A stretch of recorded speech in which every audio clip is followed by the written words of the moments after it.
that flows like a river, washing over me. Fount of heaven, love of Christ, overflow in me.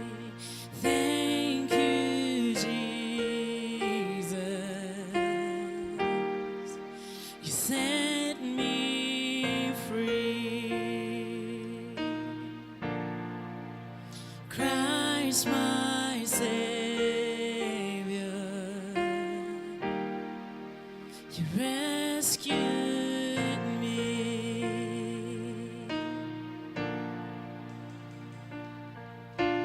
Take this life-deep river, the beds of your love, holy now devoted to see your kingdom come. Thank you, Jesus. Set me free. Christ, my Savior, you rescued me.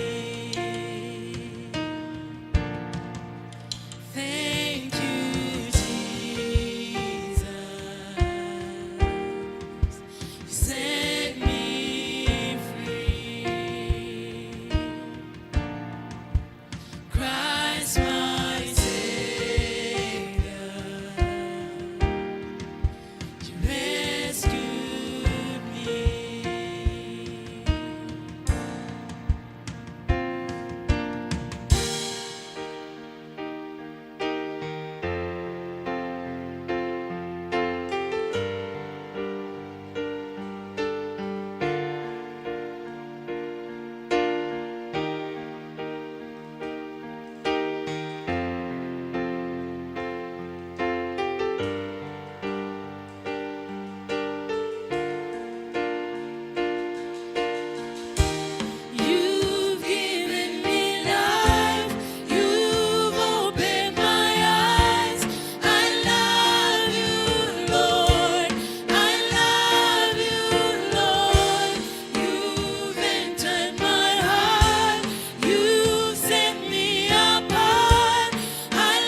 Thank you, Lord Esquire, for guiding us into those beautiful places. It's really grace of God that we are here today. I believe also today we can use our heart to listen to the word of God. And also I believe we can go back home with the hope and renewed heart as we refresh our hearts before word of God. And also I hope, brothers and sisters, we can continue in fellowship through to today's word. So this time, everyone, let us welcome Deacon Lamech as he comes to give us word of God.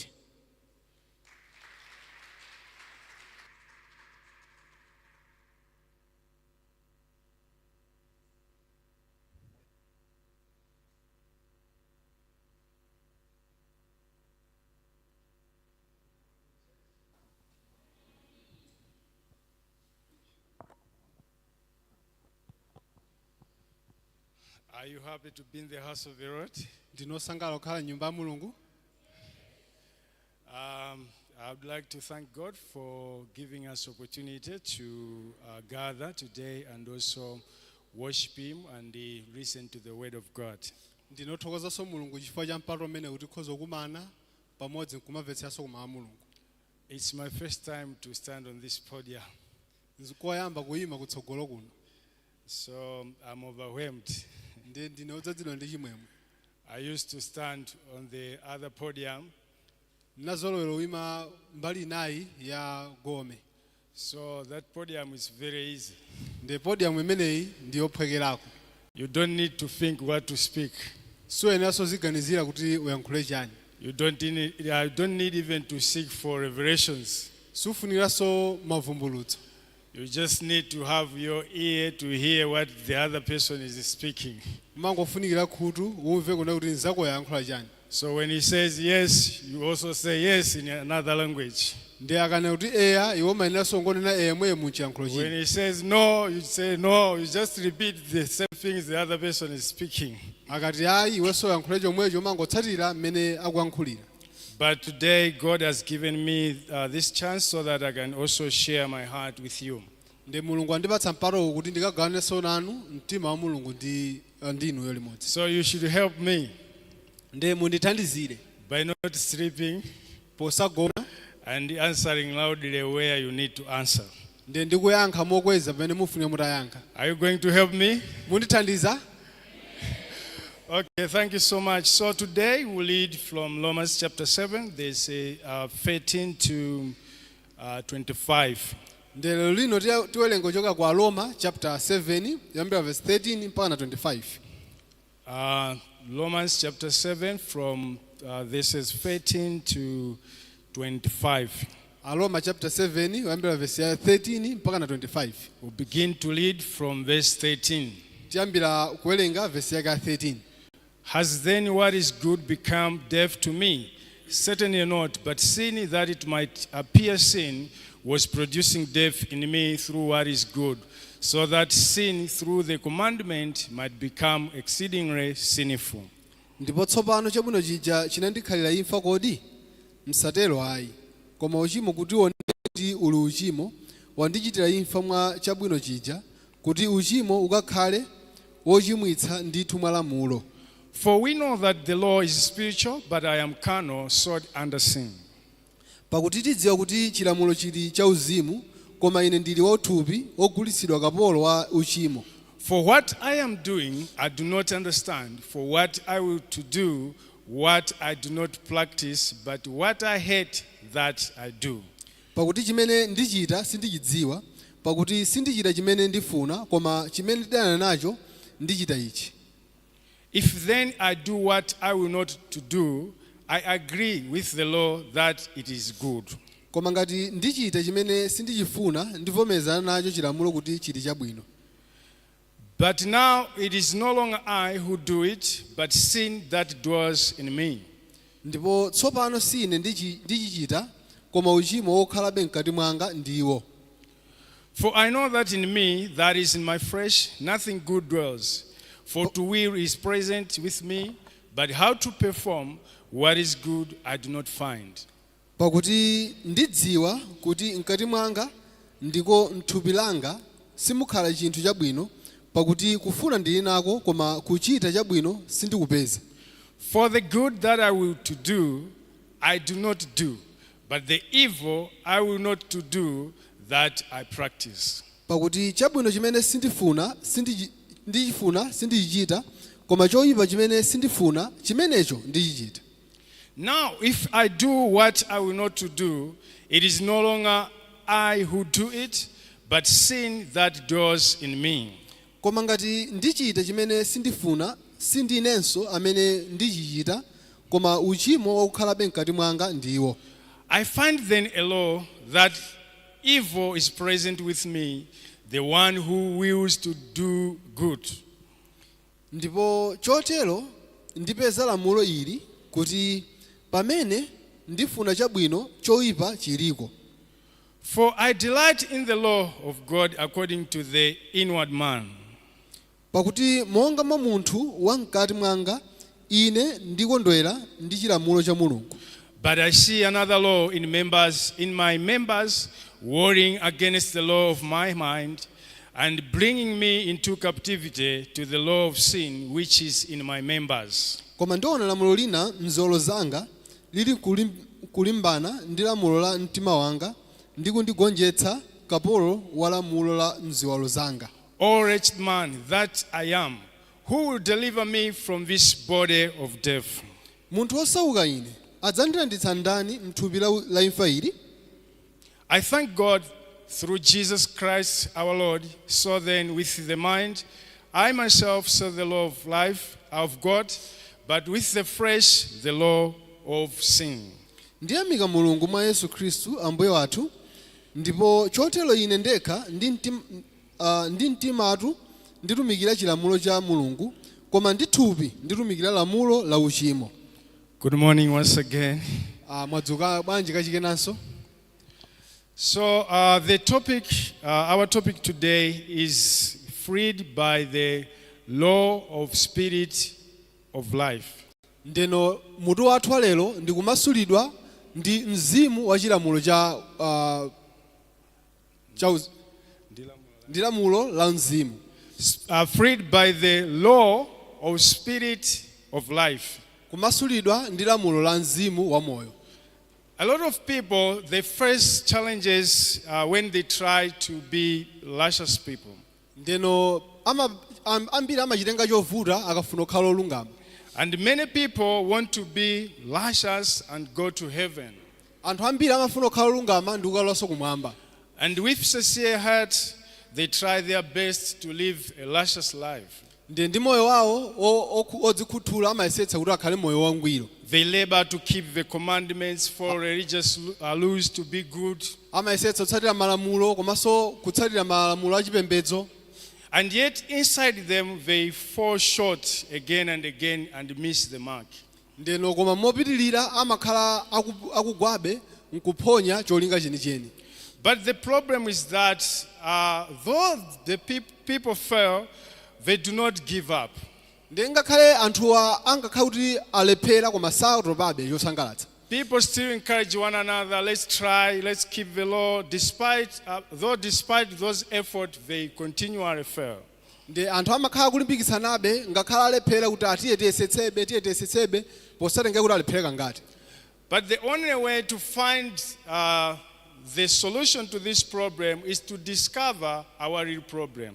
Ndeno kuti tipeze vuto lenileni kuti tigonjetse ndi kuti tipeze vuto lenileni tsopano. I must ask myself, why do I always fail? Ndi kwambiri ndi kuti tidzifunse chifukwa chani timangolepherabe. Because if I continuously try again and again to be better, chifukwa ngati ndiyesetsabe kuti ndikhale wabwino, I will not reach to a point whereby I will feel that I'm a good person. Ndeno zotanthauza kuti sindikafika pa mulingo ona kuti kazoona kuti ndi munthu wabwino. Because if you do the same things, you cannot expect different results. Chifukwa ngati upangabe zinthu zomwezo sungayembekeze results osiyana. The same things will bring up the same results. Ndi chinthu chokhachokhacho chikabweretsanso zotsatira zokhazokhazo. So the passage we have read, ndi uthenga umene tawerenga, Paul was discovering something very important. Paulo amafotokozera china chake chofunikira. So he's beginning to dig deeper on what was the real problem of his life. ndeno amakumba mozama kuti aone kuti vuto lileni la moyo wake ndi chani. And little by little, he started to discover that he has no any power to contribute in the spiritual warfare. nde pang'ono ndi pang'ono anadzazindikira kuone kuti muuzimu alibe choti angachite. So Paul had always wanted to be better in his life. nde Paulo akhala akufunitsitsa kuti akhale wabwino m'moyo mwake. But he could find that he was always failing. koma amaona abe kuone kuti mopitirira akulephera. So at a certain point, he paused. nde kanthawi kenaka ake tsopano anadzayima. Then he was thinking, nde kenako amalingalira the good I want to do, kuti chabwino chimene mafuna ntachita I do not do. sindichichita.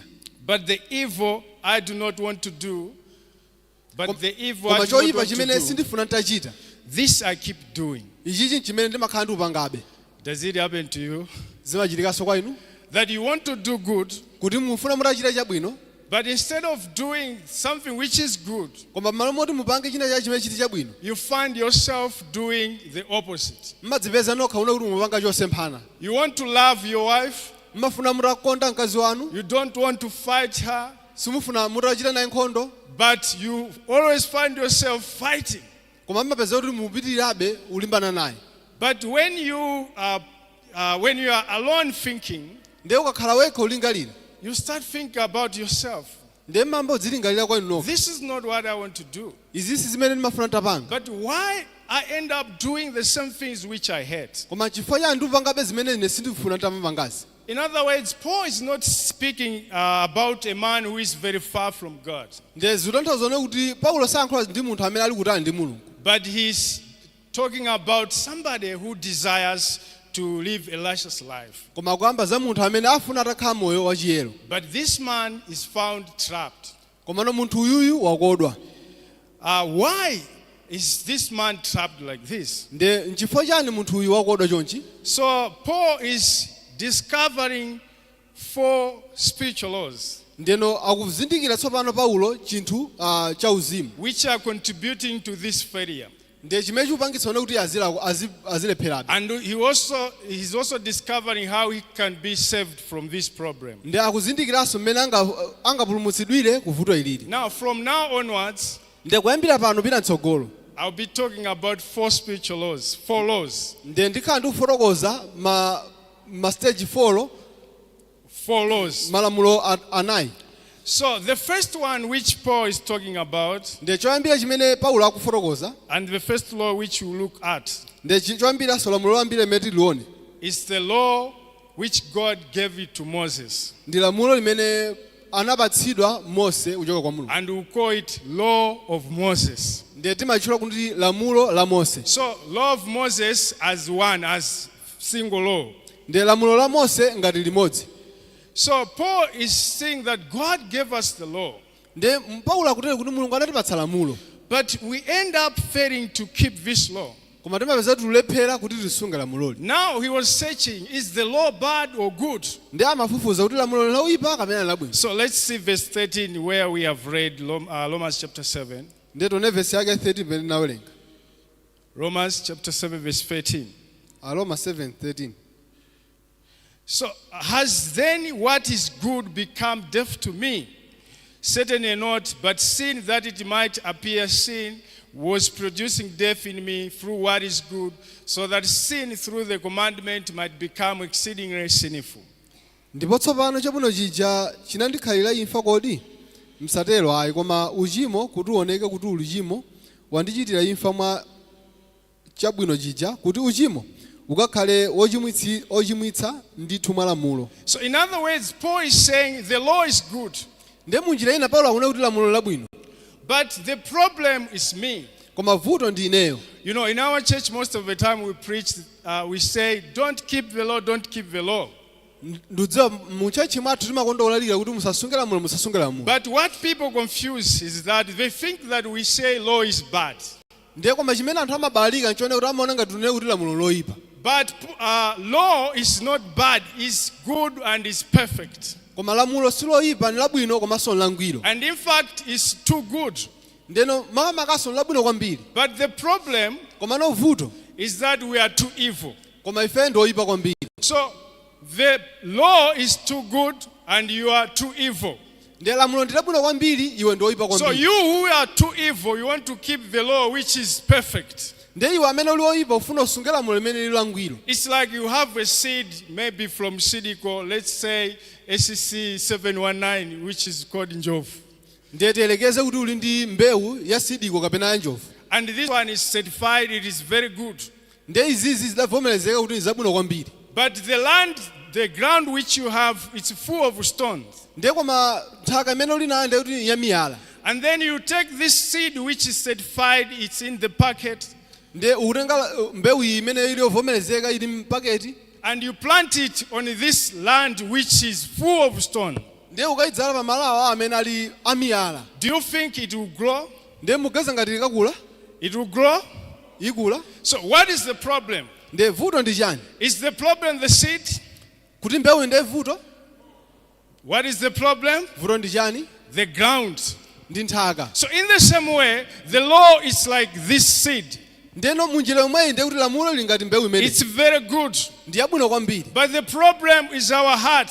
koma vuto ndi mitima yathu. So why we say we should not keep the law? nchifukwa chati mane kuti musasunge lamulo? Because you are too evil. chifukwa ino ndi oyipa kwambiri. Tell your friend that you are too evil to keep the law. mumuwuze nzanu kuti ndine oyipa kwambiri.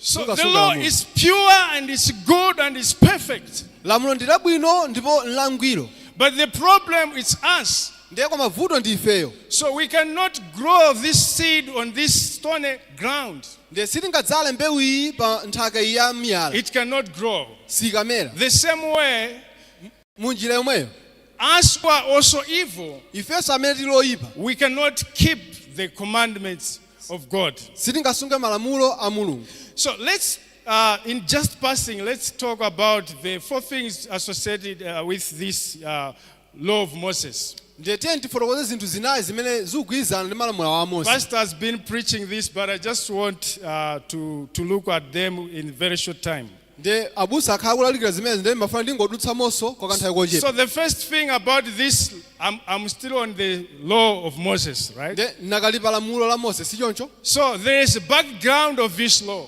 ndiye pali chiyambi cha malamulo awawa. And in Exodus chapter 19, verse 8, ndiye pa Exodus chapter 19 verse yake 8. when God wanted to give them the law, ndiye pamene mulungu amafuna apatse malamulo. people said, ndiye anthu anati. then all the people answered together and said, all that the Lord has spoken we will do. So Moses brought back the words of the people to the Lord. ndipo anthu onse anavomera pamodzi nati zonse adazilankhula Yehova tidzazichita. ndipo Mose anabwera nawo mawu a anthu kwa Yehova. So this was before God gave the people the law. ndeno idali nthawi imene mulungu asanapatse anthu malamulo. But people said, give us that law, we will keep it. ndiye anthu amatero kuti mutipatse lamulo limene tisunga. Whatsoever you will say, we will do. ndiye chilichonse munganene ife tichita. Now God said, wait a minute. ndiye mulungu anati kuti atadikirani kaye. Let me tell what is in that law. ndiye ndifotokoze kaye kuti m'malamulo muli chani. So in Exodus chapter 20, ndiye pa Exodus chapter 20 God gave them the law orally. ndiye mulungu anapatsa mawu malamulo mowalankhula.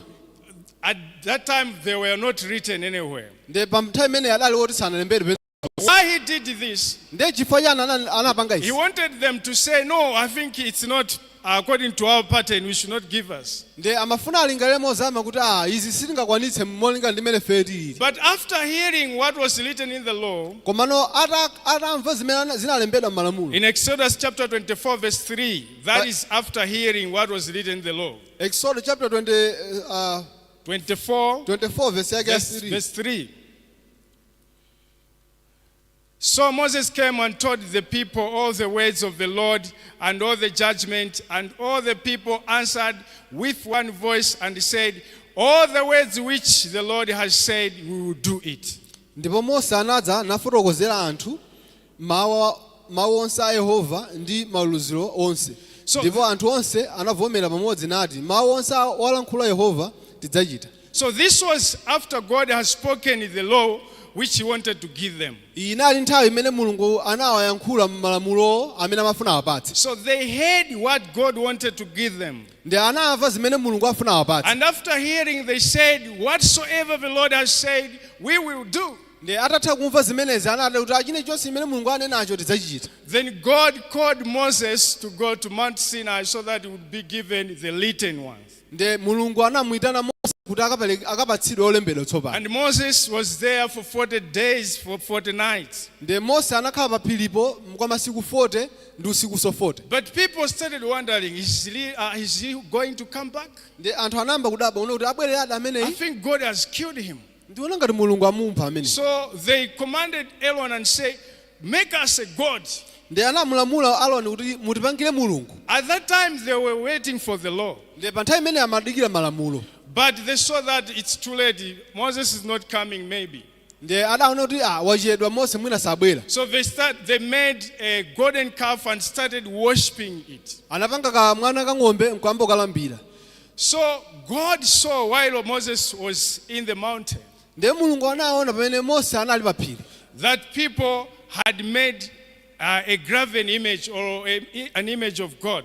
Ndi mulungu anaona kuti apanga ka mulungu kosema. So what I want to say here, Ndi chimene ndifuna ndinena apapa. the time when people were waiting for the law, Pa nthawi imene anthu amadikira lamulo. the time when they were waiting the law to come, Pa nthawi imene amadikira lamulo kuti libwere. were they keeping the law? Amasunga lamulo. They started worshiping their idol. Anayamba kulambira mafano. And in Exodus chapter 20, from verses 1 to 3, Ndi pa Exodus chapter 20 kuyambira verse yoyamba mpaka na yachitatu. God said, you should not worship another God, you should not make a graven image, and you should also not call my name in vain. Ndi mulungu ananena kuti usalambire fano losema, usadzipangirenso wekha chosema, usalambirenso mulungu wina. So people had already heard about these laws. Ndi anamva kale anthu za malamulo amenewa. But as they were waiting for the written one, Koma pamene amadikira malamulo olemba, people were not worshiping God. anthu samalambira mulungu. People were breaking the law. Anthu amaphwanya lamulo. Do you understand? Mumvetsetsa? The time when people were waiting for the law, Pa nthawi imene anthu amadikira lamulo, it's not that they were singing to God, sikuti amayimba kwa mulungu. holy, Oyera, holy oyera. are you, Lord God Almighty. Inu ndi mulungu wamphamvu. No, they were breaking the law at that time. Ayi, pa nthawi imene amaphwanya lamulo. So the first day when the law came, Ndi pa tsiku loyamba limene lamulo lidabwera, it found people breaking it. inapeza anthu akuphwanya. And in Exodus chapter 32 verse 8, Ndi pa Exodus chapter 32 verse yake 8. sorry, I have a lot of verses. Ndipani, You ndimva bear verse with me. ochulukirapo. Exodus 32 verse 8. Exodus 32 verse 8. Then this was what God said. They have turned aside quickly out of the way which I commanded them. Wapatuka nsanga njira imene ndinawawuza. They have made themselves a molded calf and worshipped it and sacrificed to it and said, this is your God, O Israel, that brought you out of the land of Egypt. Wadzengera mwana wa ng'ombe, namgwadira,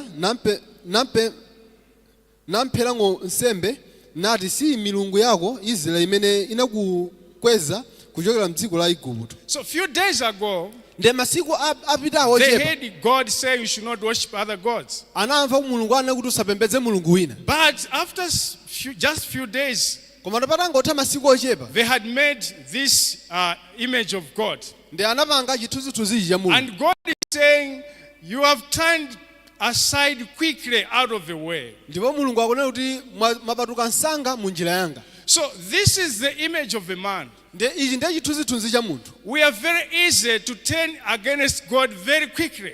Ndi ife ndi anthu amene timapatuka pamaso pa mulungu mwachangu. We can think you can keep, you can do, but it's impossible. Tikhoza kugaza ngati tikhoza sunga komanso kukwanitsa koma nzosatheka. So at the day when the law came, Ndiye pa nthawi imene lamulo limabwera, 3,000 people died. anthu 3,000 anafa. The day whereby they were supposed to launch the law. Ndi tsiku limene amafunikira apange lonchi malamulo aja. Were they living, they were dying. amakhala ndi moyo kapena amafa. They died the very first day when the law came. Anafa tsiku loyamba lomwelo limene lamulo lidabwera. In other words, the very first day of the law, Munjira ina tsiku loyambira lomwelo la malamulo people died. anthu anafa. So what about today? Ndi lero lino bwa. If the day where they were supposed to launch the law, people died, what about today? Ndiye ngati tsiku limene amapanga lonchi malamulo anafa nanga lero lino. Do we think we can live by the law? Tiona ngati tikhoza kukhala chifukwa cha malamulo? Why? Because we are evil. Chifukwa chani? Chifukwa ife ndi oyipa. Okay, let me fast forward. Let me go to the second thing about the law of Moses. That is requirement of the law. Ndiye ndipite ku gawo lachiwiri ndilo zofunikira za lamulo. So the law requires that we should keep it holy without breaking even single of it. Lamulo limafuna tilisunge loyera popanda uliphwanya. From the day when we were born to the day when we die. Kuchoka pa tsiku limene ife tidabadwa mpaka na tidzafe.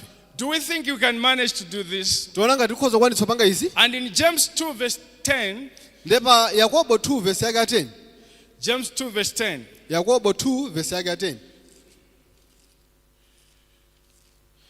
It says, for whoever shall keep the whole law and yet stumble on one point, he is guilty of all.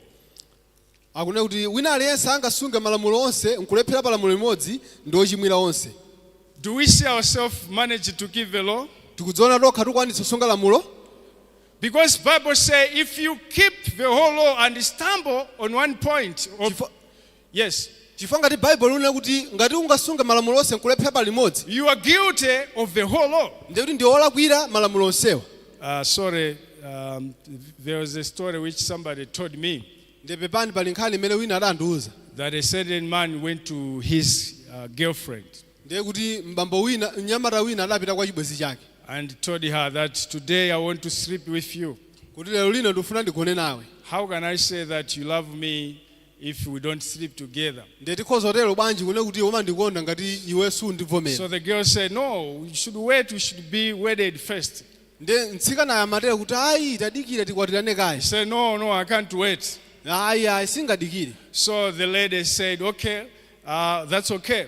Ndiye kenako mtsikana uja anadzavomera kuti zili bwinobwino. But he prepared the meal first Ndiye anakonzekeretsa chakudya kwambirira. and he told him, let's eat. Ndiye anamuwuza kuti tidye kaye. So the man, when he opened the plates, Ndiye mzibambo atatsegula mbale. he discovered that it was meat. Ndiye anazizindikira kuti muli nyama. So this meat was not just another meat, Ndiye nyama isina ngokhala nyama chabe. but it was pork.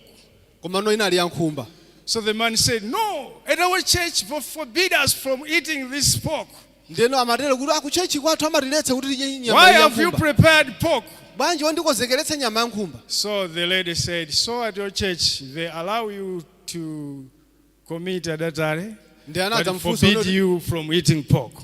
ndiye kuchechi kwanu amakuletsani udye nyama ya nkhumba koma no ndiye amakulolani une kuti mupange chigololo. So we can see people, we are able, I don't know how the story ended, don't ask me, it was something which I was just told. Ndiye osandifunsa kuti nkhani inatha bwanji sindiyidziwa bwino bwino. So people are able to keep other laws and break others faithfully. Ndiye anthu amakwanitsa kusunga lamulo lina koma ena kuphwanya mokhulupirika. And they convince themselves that we are keeping the law, we are going to go to heaven because we are keeping the law. Ndiye amadzinyenga okha kuti athu yesetsa tukisunga malamulo. So we can see that as humans, Ndiye tikhozaona kuti ife anthu we cannot manage to keep the law. ife sitingakwanitsa kusunga lamulo. Because the law requires that we should keep it holy from the day we were born to the day we will die. Chifukwa lamulo limafuna ife tisunge kuyambira pa tsiku limene tidabadwa mpaka nakufa. Let me let me go to third thing about the law of Moses, Ndiye ndipite ku chinthu chachitatu chokhudza malamulo a Mose. the purpose of the law. Cholinga cha lamulo. The purpose of the law, Ndiye cholinga cha lamulo. you know, when I was studying this, I was reading the book of Galatians. Ndiye pamene ndimaona pamene pamalenga buku la Galatiya. So there's Galatians 3 verse 19 where God is also talking about the purpose of the law. Ndiye pali Agalatiya 3 verse 19 pamene akukambanso za cholinga cha lamulo. Galatians 3 verse 19. Agalatiya 3 verse 19. What purpose then does the law serve? Nanga chilamulo tsono It was added because of our transgression. chinawonjezeka chifukwa cha zolakwa zathu Through the seed should come to whom the promise was made, and it was appointed through angels by the hand of a mediator. kufikira ikadza mbewu imene adayilonjeza ndipo chinakonzeka ndi angelo mdzanja la Nkhoswe. So that time I was reading the whole passage. Ndiye pa nthawi imene ndimalenga nkhani yonseyi. So when you see the whole passage from verse 1 to 19, ndiye mukayiona nkhani yonseyi kuyambira 1 mpaka na Paul 19. was speaking to Galatians who heard the gospel before, ndiye amayankhula Paulo kwa Agalatiya, anthu amene adamva uthenga and kwambiri. Jesus was clearly portrayed to them.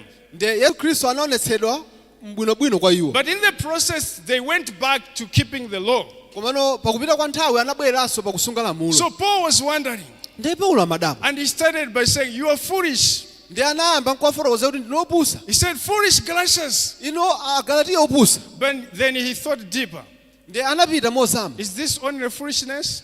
ndiye kodi ndi uchitsiru okhawo? No, there must be some witchcraft involved. ndiye paine pakhale ufiti winako Then he amene said, wakhalamo. "Who bewitched you? Because this can't just happen. It must have been somebody bewitched you." ndiye anapita mozama kumene kuti ndani amene akutambirani ino chifukwa izi singangochitike winako akutambira. So meaning to say, leaving Jesus Christ going back to law, utanthauza kuti umusiya Yesu Khristu nkupitanso ku it lamulo. means some witchcraft skills has been involved there. zotanthauza kuti kankhalidwe kena ka ufiti kakhudzidwa nawo Then mene. he started to say, this law, the path you have taken will not lead to spiritual life but fresh life. ndeno anamatera une kuti njira yamatenga isika kudzeretsani ku moyo wauzimu. And in the law you cannot be blessed but you be cursed. komanso mu lamulo simukadalitsika koma mukatembereredwa. And this law was not the first thing to be given if we compare it to the promise. ndiye ichi lamulo sinaloyamba kuperekedwa mukalekezera ndi lonjezo. The law came after 430 years when the promise was given. lamulo lidabwera pa zaka 400 chakuti lamulo lonjezo litaperekedwa. And this law does not nullify the promise which was given before. ndipo lamulo lili silikufafaniza lonjezo limene lidaperekedwa And kale. this promise is the seed of Abraham, ndiye lonjezo limene lili ndi mbewu ya Abrahamu who is Jesus Christ. amene ali Yesu Khristu. So he knew that people would ask, if you're saying it's not good, why then the law was given? chifukwa amadziwa anthu akuti akhoza kufunsa kuti ndiye mukati siyabwino bwanji lamulo lidaperekedwa. So that's why on this 19 he's saying it was added because of your transgression. chifukwa pa 19 akunena kuti zidawonjezereka chifukwa cha zolakwa zanu. So it was your sin and my sin that attracted the law. ndiye linali tchimo lanu ndi langa limene lidapangitsa kuti lamulo libwere. In other words, the law was given to reveal who we are. munjira ina lamulo lidabwera kuti livumbulutse kuti ife ndi ndani. It was given to show us that we are sinners. ndiye lidabwera kuti litionetse ife kuti ndi ochimwa. Maybe let's look at Romans 3 verse 19. ndiye mwachangu tione Aroma 3 verse 19. Romans 3 verse 19. Aroma 3 verse yake 19. Now we know that whatever the law says, it says to those who are under the law, that every mouth may be stopped and all the world may become guilty before God. ndipo tidziwa kuti zinthu zilizonse chizinena chilamulo chizilankhulira iwo ali nacho chilamulo kuti pakamwa ponse patsekedwe ndi dziko lonse lapansi litsutsidwe ndi Mulungu. So God wanted to stop us, in other words, from speaking anything good about ourselves. ndiye Mulungu afuna atitseke pakamwa kuti ife tisankhulenso china chake. And all the world may become guilty before God. kuti dziko lonse likhale lolakwa pamaso pa So Mulungu. the law was given ndiye lamulo linaperekedwa for us to be good before God, kuti ife tikakhala bwino pamaso pa Mulungu. for us to be good before God, tikakhala bwino pamaso pa Mulungu. but to be what? koma tikakhala otani? To be guilty. kuti tikakhala olakwa. So in other words, God wanted to show us our sin ndiye munjira ina Mulungu afuna ationetsere uchimo wathu through the law kudzera mu lamulo so that He can give us the salvation. kuti akatipatse chipulumutso. Let me go to fourth thing. My time has already gone. ndiye ndipite pa chinthu chachinayi But nthawi yanga yapita kale. I'm only on first law. ndiye ndili pa lamulo loyamba So loko. the last one is fulfillment of the law. ndiye chomalizira ndi kukwaniritsidwa kwa lamulo. So this I'll talk more when I'll be talking about the fourth law. ndiyankhula kwambiri pa chimenechi ndikamayankhula kwambiri za lamulo lachinayi. Just note that there is that fourth thing which is fulfillment of the law. Ndiye mungodziwa kuti pali chinthu chachinayi chimene chili kukwaniritsidwa kwa lamulo. So let me go to the second law now. Ndiye ndipite ku lamulo lachiwiri tsopano. What is the first one? Ndiye loyamba If you are nchani? following me, Ngati munditsatira. law of Moses. The second one is Lamulo la Mose. the second one is the law of the mind, Ndiye chachiwiri ndi lamulo la malingaliro. where we have read Romans chapter 7. Let's see verse 23. Pamene tinawerenga Roma chapter 7 tione verse yake ya chitatu. Verse 23. Mama ka verse 23. But I see another law in my members, warring against the law of my mind. So that's the law which you want to talk about. And bringing me into captivity to the law of sin, which is in my members. Koma ndiona lamulo lina mzolo zanga lili kulimbana ndi lamulo la mtima wanga ndi kundigonjetsa kapolo wa lamulo la mziwalo zanga. So the second thing which Paul is talking about is saying, I see another law in my members warring against the law of my mind. Ndiye akutero kunena kuti ndikuona lamulo lina limene likulimbana tsopano ndi lamulo la malingaliro anga. So what is the law of my mind? Ndiye lamulo la malingaliro anga ndi chani? It is our desire to be good. Ndiye ndi chilakolako chathu chofuna kukhala abwino. And this law is what makes people to pursue the righteousness through the law of Moses. Ndiye ichi chimene chimapangitsa anthu kuti azisakasaka chiyero chodzera m'malamulo kudzera m'malamulo a Mose. Law of mind, Ndiye lamulo la malingaliro it agrees with the law of Moses. limavomerezana ndi lamulo la Mose. Law of mind, Ndiye lamulo la malingaliro it pushes people to morality. ndiye limakankha anthu kuti azichita mwachikhalidwe. In other words, it pushes us towards doing good. Ndiye munjira ina zimatikankha kuti ife tizichita zabwino. But Komano it has no power to overcome sin. zilibe mphamvu yogonjetsa tchimo. Do you see that? Muziona zimenezo? It makes us to be good. Zimatipangitsa ife tikhala abwino. So everyone, besides that, we are sinners, Ndiye wina aliyense pambali paona kuti ndife ochimwa. but we have this law of mind. Ndiye tilinso ndi lamulo ili la malingaliro. What gives people courage to say, let's keep commandments, let's keep the law? Ndiye zimapatsa kulimbika mtima kuona kuti atiye tisunge lamulo It's nchani. the law of mind which is in us. Ndi lamulo la malingaliro limene lili mwa ifeyo. Even the fifths, they do have this law of mind. Ngakhale mbava zilinso ndi lamulo ili la malingaliro. After stealing everything from somebody, Akakhala kuti abayiba kwa anthu ena. and somebody will say, let's just kill them. Ndiye wina akana kuti atiye tingomupha. The other one would say, no, we have taken everything from him. Let's just leave him. Umava ina yuna kuti ayi tatenga kale chine chonse kwa atiye tingomusiya. So how do you think? Is this fifth good, right? Ndiye mbava imene ndi kuti ndi yabwino ere? Good fifth, right? Mbava yabwino ere? So this is the effect of the law of mind. Ndiye apa ndimene zimatikhudzira ifeyo While ngati they are malingaliro. sinners, Ndiye ngakhale ali ochimwa, while we are sinners, pamene tidakhala ochimwa, but this law of mind koma lamulo ili la malingaliro tries to produce something good out of our sinfulness. zimayesetsa kuti zitipange chinthu chabwino kuchoka mu uchimomo. It's like going to the bin Ndiye zili ngati upita ku bini. and to try to find a blade which is good. Ndiye nkumayesera kuti upeze blade amene ali wabwino. If somebody can bring it to you and say, I just found a very good blade in that bin, maybe you can have it. Can you eat it? Ndiye wina atamakuwuzani kuti ndapeza blade uyo wabwino kwambiri ndapeza mu bini mukhoza mudya. So this is the act, what the law of mind does. Izizi zimene lamulo la malingaliro It limapanga. says, yes, we know you are a sinner, Ndiye limatera kuti ayi tudziweyo ndi ochimwa. but you can still do some good things. Koma mukhoza kuchitabe zinthu zabwino. Yes, you are a sinner, Ndiye inde ndi ochimwa. but you can still keep the law. Ukhoza kusungabe kwa malamulo. Let me ask you up to this point. Ndiye ndikufunse nufikira papa. What encourages us to keep the law of Moses? Zimatipangisa ife tizisunga lamulo la Mose njani? Which law? Ndi lamulo liti? Law of mind. Ndi lamulo la Do you malingaliro. think this law is good? Ndiye muona kuti lamulo lili ndabwino? Okay, let's dig deep about this law. Ndiye tiye tikumbe mozama za lamulo limeneli. This law came into being not because of righteousness. Ndiye lamulo lili limabwera osati chifukwa cha chilungamo.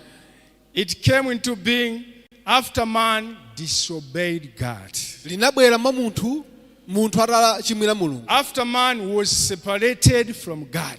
pamene munthu anasekanitsidwa ndi mulungu. And this law of mind is also called knowledge of good and evil. Ndeno lamulo limene lamalingaliro limachedwanso kuti lachidziwitso chabwino ndi zoyipa. So when man ate the tree of the knowledge of good and evil, ndiye munthu atadya chipatso chakudziwitsa zabwino ndi zoyipa, that time he acquired the ability to judge good and evil. ndiye munthu anapeza kuthekera koweruza pakati pa chabwino ndi choyipa. But mind you, Komano kukumbutsani, he's judging good and evil, kuweruza choyipa ndi chabwino, but apart from God. komano popanda mulungu. Do you see that? Muzoona zimenezo? So that's why when man sinned and he saw that he was naked, ndiye chifukwa munthu ataona kuti ndachimwa komanso ndilo amaliseche, while he was separated from God, adakaliwolekanitsidwa ndi mulungu he choncho, started thinking, what should we do? We are naked. ndiye anayamba kulingalira ndipange chani And ndilo this is amaliseche, evil before God. andi izizi nzoyipa pamaso pa mulungu. So a certain mind came in. Ndiye kaganizidwe kenaka kadabwera mayiwo. I think we should put on fig leaves. Ndiye ndiona ngati tisoke masamba amkuyu. So when he put on the fig leaves, Ndiye atasoka masamba amenewo amkuyu, at certain point they dried up. ndiye pa nthawi inaka anadzauma, They looked at themselves, were naked again. ndiye anadzaona okhala amalisechebe. Because the way God made us, He made us that we should just be moving without clothes by then. Chifukwa pa nthawi imeneyo mulungu mmene analengera adalenga kuti tizingoyenda buno Would basi. be saying, hello, Deacon Lamech. Basi tizitero dikoni Hello, hello, hello. Without clothes by then. popanda zovala pa nthawi imeneyo. But because of sin, Koma chifukwa cha uchimo, man started seeing himself naked. ndiye munthu anadzambodziona yekha wamaliseche. Now he had to put on fig leaves. Ndiye kenako amene adzikire masamba amkuyu, Do you think this was good, right? ndiye muona kuti izi zidali zabwino His nakedness was covered. kuti umaliseche wake wabisidwa. Isn't this good? Izi zili zabwino? Isn't this good? Izi si zabwino kodi? So this is the best how man could think. Ndiye izi ndi zimene munthu akhoza kukwanitsa kuganiza. He had to put on the fig leaves, which is, we can refer it to our own lasciviousness. Ndiye amene ayika masamba amkuyu zimene zikhoza kuyimirira chilungamo cha ife tokha. And after they have dried up, they could put on another ones like that. Akauma amene abwezeso ena mwachoncho. And I think they could make a schedule Ndiye ndikhuva kuti padalinso ka schedule. to say maybe 6 a.m. we put another one. They might dry at 8. We should put on another one like that. Kuti mwina tizivala cha masikisi kenako akauma cha ma 8 ngati choncho. So, in other words, today are also doing the same. Ndiye munjira ina lero linonso tupanga chomwecho. Being influenced by the law of mind, Po kakamizika ndi lamulo la they maganizo. encourage one another. Let's be good. Let's be good. Amakamizana wina ndi zaji chine tiyeseli kupanga And zabwino. when they have failed, Ndiye akalephera. they say, "Oh, let's pray for forgiveness." Ndiye kenako amatera ati pemphere chifukwa chikhululuko. I remember by then, before I received salvation, Ndikumbuka pa nthawi imene sana ndiye chipulumutso. every Wednesday I was praying against the sins which I've done, asking for forgiveness for the past days. Every Wednesday. Ndiye kuti lachitatu lonse mbapemphera chifukwa cha machimo And amene ndachita after m'mbuyo. praying, I thought my sins have been forgiven, then I'm okay. Ndiye ndikatha kupemphera ndimaona kuti apa ndiye kuti machimo anga akhululukidwa kenako ndili bwino. But Komano when God came pamene mulungu anabwera and asked him, Adam, where are you? nkufunsa Adamu kodi uli kuti? What did Adam say? Adamu anati chani? He said, I fear, I'm hiding Ndiye amatere kuti ndabisala because I am naked. chifukwa ndili wamaliseche. So he was naked Anali wamaliseche while putting on what?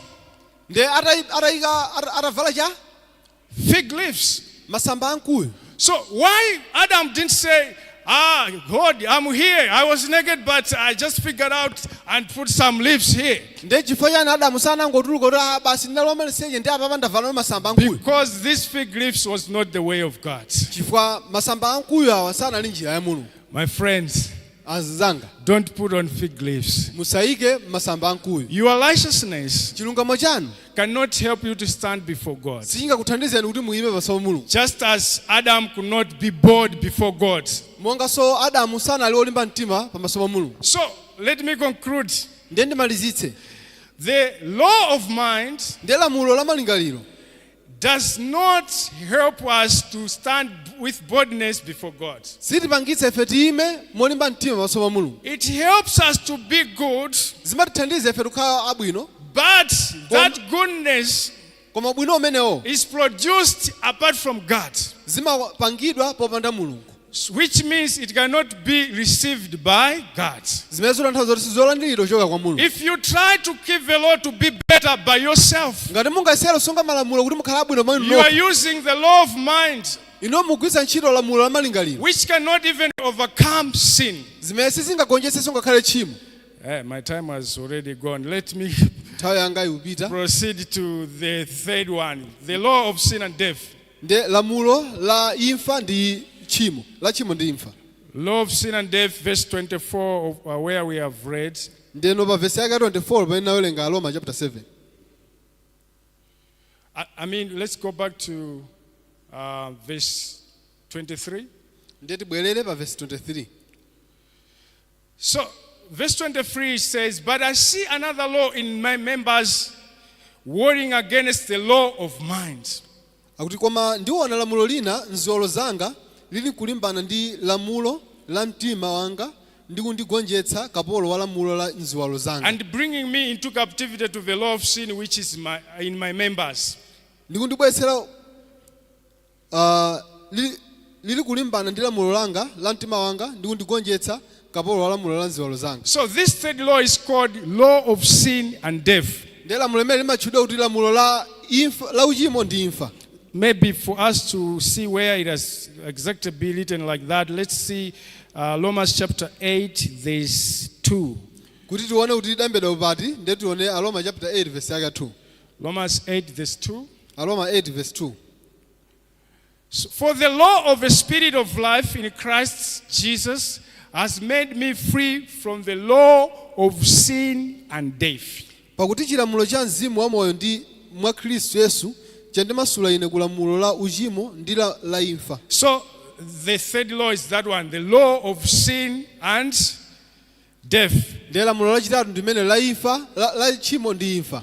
So the law of sin and death, Lamulo la chimo ndi imfa it is the power of sin that operates in us. ndi mphamvu ya uchimo limene imagwira ntchito mwa ifeyo. It is overpowering. Limakhala lukulimbana. No matter how strong our will, no matter how noble our intentions might be, Ka ife maganizo athu akhoza kukhala bwino bwanji ndi mphamvu bwanji, but it overpowers us. komano limagonjetsa. So this law is like law of gravity. You know law of gravity. Ndiye lamulo limene lili ngati lamulo la gravity. The law of gravity, it puts down everything that tries to go up. Ndiye lamulo la gravity timanena kuti limakankhira pasi china chonse chimene chifuna chipite For mmwamba. instance, if I try to jump, Ndiye mwachitsanzo nkayesera udumpha, what pushes me down, chimene chimandikankhira pasicho it's not my weight. ndiye si mphamvu zanga, It's the law of gravity. ndi lamulo la gravity. So in the same way, law of sin and death, Ndiye munjira yomweyo lamulo la imfa, la chimo ndi imfa, it makes us to continuously sin regardless of knowing good and evil. ndiye limatupangitsa ife tizichimwabe posatengera kuti tidziwa zabwino ndi zoyipa bwanji. So this law of sin and death Ndiye lamulo limene la chimo ndi imfa is what we call sin. ndiye chimene timachitchula kuti chimo. Now, many people want to be good. Ndiye anthu ambiri amafuna khala abwino. Now you have to understand this. I want to show how these two works. Ndiye ndifuna mumvetsetse, ndifuna ndifotokoze mmene zinthu ziwiri According zimagwira. to the law of mind, Ndiye molingana ndi lamulo la malingaliro we want to be better people. timafuna tikhale anthu abwino. But this law of sin and death Koma lamulo ili la chimo ndi imfa does not give us a chance to be better people. silipatsa mpata kuti tikhale anthu abwino. So when you use your law of mind for wanting to be better, Ndiye kuti mukagwiritsa ntchito lamulo limene la malingaliro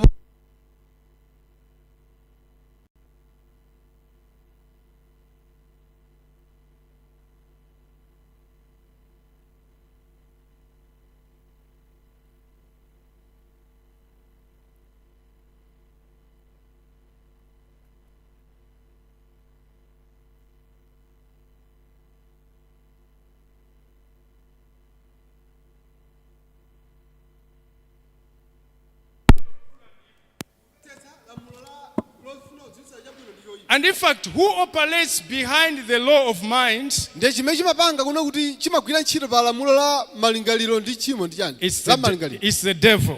Ndiye ndi Satana. And the one who also works behind the law of sin and death, Panga obaleti ku lamulo la tchimo ndi imfa. it's also devil. Ndiye mweyo Satana. Do you see that? Mumvetsetsa zimenezo. So the devil does not want you to know him or for him to be revealed. Ndiye Satana safuna adzionetseka kuti aonekere. So on the other hand, he comes and say, you should be good, you should be good. Ndiye pa nthawi imwe amabwera kumakuwuzana amwe muzichita zabwino muzipanga zabwino. But behind he goes to the law of sin. Don't allow him to be good according to the standard of God. Ndiye kena kumbali kwa mapita ku lamulo la uchimo nkumamulola nkumatera kuti amusamulola khala bwino amene. So you may try to be good, Ndiye mukuzoyesera ufuna khala bwino. but the law of sin and death Koma lamulo la tchimo ndi imfa. will always push you down. Ndiye likakukankhira nthawi zonse pansi. So let me conclude on this. Ndiye ndimalizitse pamenepo. So the law of mind Ndiye lamulo la malingaliro has no power that it can overcome law of sin and death.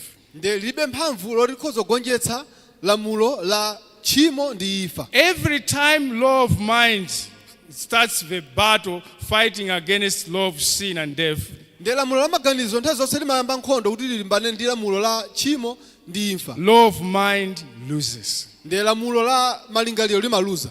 In other words, your desire of wanting to be good, Munjira ina chilakwako chanu chofuna kukhala bwino if it meets the law of sin and death, likakumana ndi lamulo la tchimo ndi imfa, it always loses. nthawi zonse limaluza. That's why verse 23 of Romans chapter 7, it says, Nchifukwa pa 23 pakuti maybe let's see from from verse 23.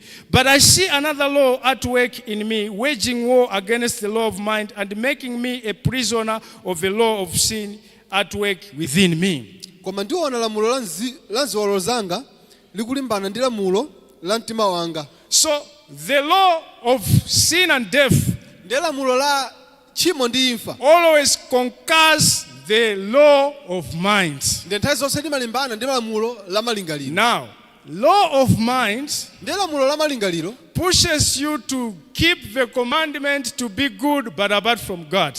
ndiye limakukankhani muchite zabwino pamaso pa Mulungu koma popanda Mulungu. But every time when you're trying to be good, Koma nthawi zonse mukamayesera kuti mukhala abwino you are beaten by the law of sin and death. mmakhala mugonjetsedwa ndi lamulo la tchimo ndi imfa. That's why Paul was saying, I want to be good.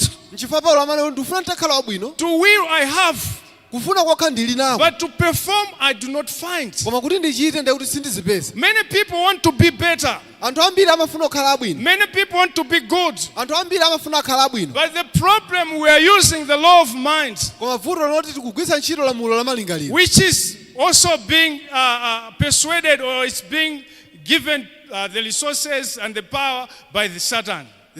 Limene limapatsidwa mphamvu ndi kuthekera konse ndi Satana. You know, I was reading Revelation chapter 12, verse 9. It was saying the old serpent, talking about the devil. Ndimawerenga chivumbulutso chapter 12 akuna kuti njoka yakaleyo. So I was wondering why the Bible had to insist to say the old serpent, Ndiye ndimadzifunsa kuti nchifukwa chani akunena kuti chinjoka chakale. which means this Satan is very experienced, is very old.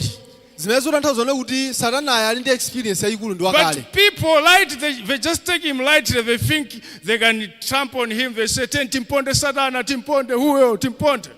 Koma anthu amamutenga mopepuka amaona ngati akhoza kugonjetsa mumatere kuti atimponde Mind Satana. you, the devil is very experienced. Koma Satana ali ndi experience. And he even took 1/3 of the angels as he was falling down. Ngakhale pano amene amatsika kumwamba anatengakonso gawo lina la angelo Which utsikana means limodzi. you and me, we are too small before him. Zimene zotanthauza kuti inuyo ndi ineyo ndife ana kwambiri pamaso We pake. need somebody who has got more than his power or ours. Ndiye tufunika wina wake amene ali ndi mphamvu yayikulu pose iyeyo. I'm trying to organize this. I want to finish. Ndiye ndifuna ndizilongedze zimene zizi ndifuna malize. So law of mind Ndiye lamulo la malingaliro is your desire of wanting to be good. ndi chilakolako chani chofuna kukhala abwino. So when man was separated from God, Ndiye pamene munthu anasiyanitsidwa ndi Mulungu, it's not only sin that existed that time, si tchimo lokha limene lidakhalapo pa nthawi imeneyoyo, but it is also law of mind, which is the knowledge of good and evil. komanso ndi lamulo la malingaliro limene lilo lakudziwitsa zabwino So choyipa. law of mind or knowledge of good and evil, there can be twins with sin. Ndeno lamulo la zabwino ndi lakudziwitsa zabwino zoyipa likhala chimodzi pa kumbali ya tchimo. And both operates in absence of God. Koma zonsezonso zimagwira ntchito pamene palibe Mulungu. So if you are trying to be good, Ngati is mufuna- God with you there? Ndiye ngati mufuna muyesere kuchita zabwino ndiye Mulungu ali nanu menepo. It's the effect of the knowledge of what? Ndi chimene Good and evil. chimene ndi chotsatira cha chipatso chakudziwitsa zabwino ndi zoyipa. So when we see Paul in verse 24, Ndiye tikamuona Paulo pa verse yake 24, Romans chapter 7, Aroma 7 yomwe. he discovered that he has no power to overcome sin. Ndiye anazindikira kuti iye alibe mphamvu yogonjetsa The tchimo. more he wants to be better, the more he sins. Ndiye pamene afuna ayesere kuchita zabwino pamenenso amaona kuti achimwa Then kwambiri. he reached verse 24 and said, "What a wretched man I am. Who will rescue me from this body that is subject to death?" Ndiye anafika ponena kuti munthu osauka ine adzandilanditsa ndani m'thupi la imfa iyi. So what I want to say, Ndiye chimene ndifuna nene, only those who discover that they have no power, anthu okhawa amene azindikira kuti alibe mphamvu, those who have discovered that I'm a wretched man, ndiye amene azindikira kuti iwo ndi anthu osauka. I cannot fight this battle Ine singalimbane singamenye nkhondo iyi. because the resources I'm using Chifukwa zipangizo zimene ndikugwiritsa ntchito cannot overcome the enemy. sizingagonjetse mdani. In other words, Paul had to see how big law of sin and death was. Ndiye munjira ina Paulo anaona kuti lamulo la malingaliro ndi la imfa lalikulu bwanji. And when he looked at that, he said, "Oh, all this time I was trying to fight against this one. Ndiye atayiona ndi mmene amazindikira kuti nthawi yonse mayesera kuti mbali No, ndi izi. this is impossible. I cannot win this battle." Izi zinthu zosatheka singawine nkhondo Then iyi. he looked at himself and said, "I'm a wretched man. Ndiye kenako anadziona yekha nkonena kuti osauka ine I basi. need somebody to rescue me." Ndiye ndifunira wina ake andipulumutse. Tell your neighbor, you need somebody to rescue. Ndiye tamuwuzani unebayo kuti ufunira wina ake kupulumutsa. So verse 24, I'm finishing now. Ndiye verse 24 ndikumaliza. Thanks be to God who delivers me through Jesus Christ our Lord. Pa 25 akuti ndiyamika Mulungu mwa Yesu Khristu ambuye wathu ndiko chotero ndi ine yeah. So then, I myself in my mind, I'm a slave to God's law, but in my sinful nature, a slave to law of sin. Ndipo chotero ine ndekha ndi mtimatu nditumikira chilamulo cha Mulungu koma ndi thupi nditumikira lamulo la uchimo. So let's finish with Romans 8 verse 1 and 2. Ndiye timalize ndi Aroma chapter 8 verse 1 ndi 2. Therefore there is no now condemnation to those who are in Christ Jesus.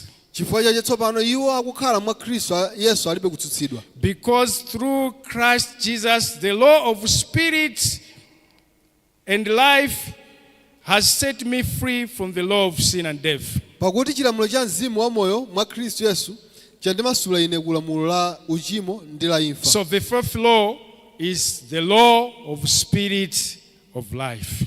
Ndiye lamulo lomaliza ndi lamulo la mzimu ndi moyo. So Paul is saying the law of spirit of life Ndiye Paulo akunena kuti lamulo la mzimu wa moyo has freed me from the law of sin and death. landimasula ine kulamulo la tchimo ndi imfa. So in other words, what is this law of spirit and life?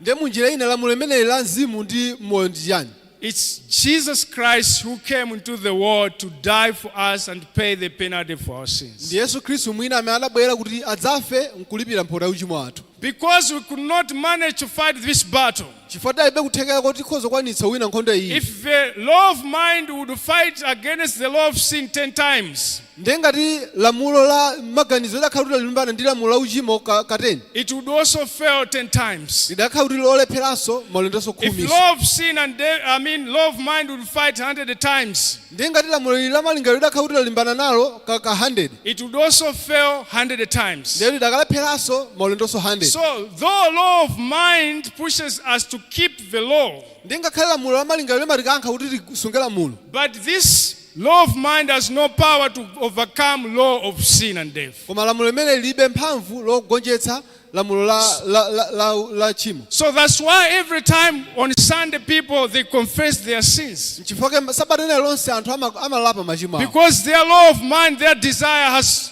been beaten, Chifukwa lamulo lawo la kufuna kwawo ndi malingaliro likulephera, has been defeated. lagonjetsedwa. So Paul is saying, Paulo akuti there is now no condemnation palibeto kutsutsidwa for the law of spirit and life. chifukwa lamulo la moyo ndi mzimu. Okay, let me read the way it is. There is therefore now no condemnation to them who are in Christ Jesus. chifukwa chatsopano iwo akukhala mwa Khristu Yesu alibe kutsutsidwa. So if we are in Christ, ngati tili mwa Yesu, the Bible says there is no condemnation. Baibulo lina kuti palibenso kutsutsidwa. Why? Chifukwa chani? Because Jesus, or the law of spirit and life, fights against the law of sin and death. chifukwa Yesu Khristu wa lamulo la mzimu ndi moyo wagonjetsa lamulo la imfa. Every time the law of sin or sin appears, ndiye nthawi zonse lamulo la imfa la tchimo likamaonekera, then it's no longer our work. ndiye si ntchito yathunso. For us, we just need to what? To surrender. ndiye kwa ife timafuna kuti tingodzipereka. If we surrender, ndiye tikadzipereka, who is going to fight? amene amenye nkhondo nda? Who is going to fight? amenye nkhondo ndani? Jesus. Ndi Yesu. If Jesus fights, ndiye ngati Yesu angawine menye what will be nkhondo, the result? zotsata zikhala zota, We always win. ndiye nthawi zonse tikapambana. So that's why the Bible says there is no condemnation, because every time sin appears, Jesus fights for us. ndiye nchifukwa kunena kuti palibenso kutsutsika mwa iwo, chifukwa nthawi zonse tchimo likaonekera Yesu amenya nkhondo kwa ife. So we are righteous, ndiye ife ndi olungama, not because we are able to fight, osati chifukwa tili nkuthekera but komenya because nkhondo, we have surrendered.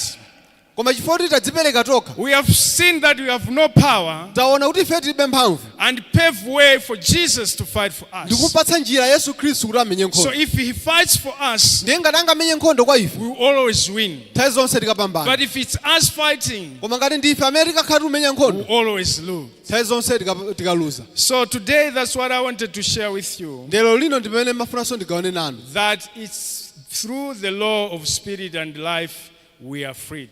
ndiye ndikudzera mu mzimu wa moyo ndikumene tingapambane. So let's lay down our strivings. ndiye tiye ndike pasi kuyesetsa kwathu, Let's stop trying to win the battle tisiye kuyesetsa kuti tiwine nkhondo, and receive righteousness that comes by grace through faith in Jesus. ndikulandira chiyero chimene chimabwera mwa Yesu Khristu kudzera mu nkhondo yake. If Jesus fights, ndiye ngati Yesu Khristu angapange nkhondo, the results are already known. ndiye zotsatira nzodziwikiratu, We win. tikapambana. If I fight ndiye ngati ndingawine menye nkhondo, through the law of mind, ndiye kudzera mu lamulo la malingaliro, the results are also known. We will always lose. ndiye zotsatira nzodziwikiratu tikaluza. But if it's Christ fighting for us, Koma ngati ndi Yesu timenyera nkhondo, we are no longer condemned. ndiye ife sitidzakhala kutsutsidwa. So there is no condemnation. We can now have assurance that we go to heaven and that we are righteous. ndiye palibenso kutsutsidwa una kuti mwina tikakhala ochimwa. May God help us ndiye Mulungu atithandize, to surrender ndiye kuti tikadzipereke, and allow Jesus to work for us. ndikumulola Yesu Khristu akagwire ntchito kwa ife. Amen. Amen. Let us pray. Heavenly Father, thank you for this wonderful time you have given us Mulungu wathu zikomo kwambiri potipatsa nthawi and for speaking to us. ndikuyankhula nafe. We are people who are weak and lacking. ndife anthu amene tili operewera ndi ofoka. We try to fight against the law of sin and death, timayesetsa kuti tilimbane nayo, but more we try to fight, koma mopitirira tingayesere, more we fail. ndi mopitiriranso timalephera. We are there, Father, praying that, Father, you should help us Nchifukwa tikupemphera kuti mutithandize, to throw away our thoughts and our ways tikataye maganizo athu ndi njira zathu, and embrace your heart ndi kufungatira njira yanu yokha, so that we can be well guided, kuti tikatsogozedwe bwino, so that we can allow the law of spirit and life to fight for us. kuti tikalole lamulo la mzimu ndi moyo likatimenyere nkhondo. We should know that we have no power even to fulfill the law or even to keep it. Tikadziwa kuti tilibe mphamvu zoti tikhoza kusungira The malamulo. law is too pure, is too holy, Lamulo ndi la ngwiro kwambiri, ndi loyera, but we are too evil. koma ife ndi oyipa. It's only through Jesus Christ we can be righteous. Kudzera mwa Yesu Khristu mmene tingakhalenso olungama. May your grace and mercy be upon us all Chisomo chanu chikhale nafe, and lead us through as we live during this week. ndiye ndikutitsogoleranso pamene tikukhala mu wiki imeneyi. In the name of Jesus we have prayed. Mu dzina la Yesu Khristu apemphera. Amen. Amen. Zikomo kwambiri. Tamvetsera bwanji?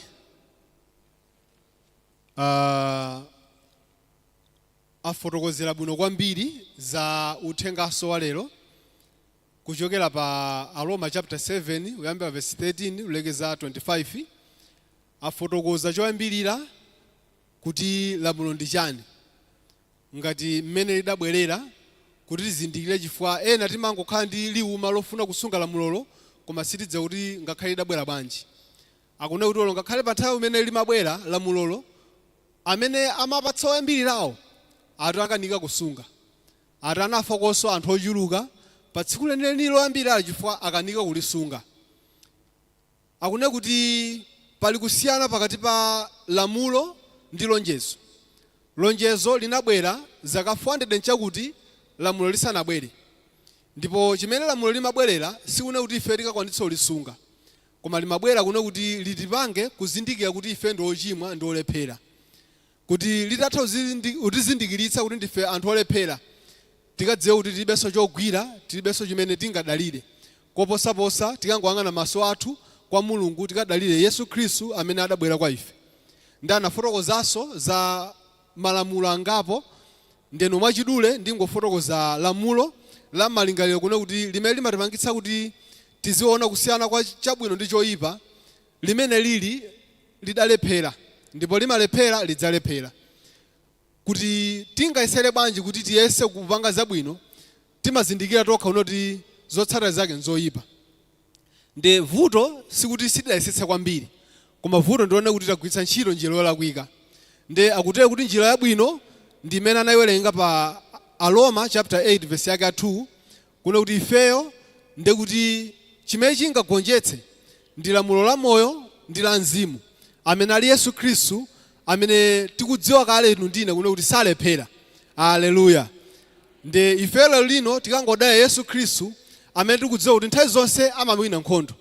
Tisiye kuyesetsa kwathu, tisiye mphamvu zathu, tikazisiye poteropo, tidziwe kuti ife ndife olephera.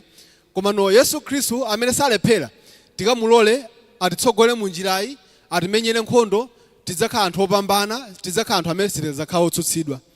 Ndeno ndikuti uthengaso umenewo wamveka bwino kwambiri. Ndeno ndi